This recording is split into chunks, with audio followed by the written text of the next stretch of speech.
Հայաստանի տարածքով Իրանից Հնդկաստանի 110 քաղաքացի է տարհանվել, հայտնում են արտաքին գործերի նախարարությունից։ Ավելի վաղ հայտնի է դարձել, որ տարհանման եւ Երևանի աջակցության հարցը քննարկվել է Հայաստանի եւ Հնդկաստանի արտաքին գործերի նախարարների հունիսի 16-ին կայացած հեռախոսազրույցի ժամանակ։ Հնդկաստանի քաղաքացիների տարհանումն իրականացվում է Իրано-իսրայելական էսկալացիայի ֆոնին։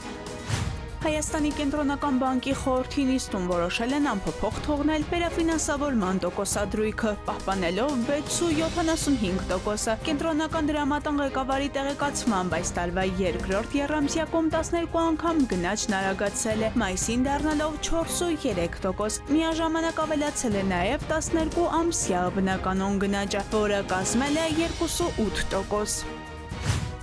ՊԵԿ-ը բացահայտել է շուրջ 1,5 միլիարդ դրամի ստվերային շրջանառություն։ Դավիթ Հաշենում գործող պարենային եւ ոչ պարենային ապրանքների առևտրով զբաղվող ընկերությունը վաճառված ապրանքների դիմաց վերցնում է կանխիկ գումարը եւ չի տրամադրում ՀԴՄ կտրոն։ Փոխարենը տրամադրում է միայն ներքին հաշվառման փաստաթուղթ։ Արդյունքում խուսափում է առանձնապես խոշոր չափի հարկեր վճարելուց։ Ըստ նախնական հաշվարկի 2023 թվականի մարտի 1-ից մինչև 2025 թվականի ապրիլի 30-ը ընկած ժամանակահատվածում ընկերությունը թաքցրել է շուրջ 1,5 միլիարդ դրամի իրացման շրջանառություն, պետությանը պատճառել է շուրջ 430 միլիոն դրամի վնաս, դեպքի առթիվ նախաձեռնել են քրեական վարույթ։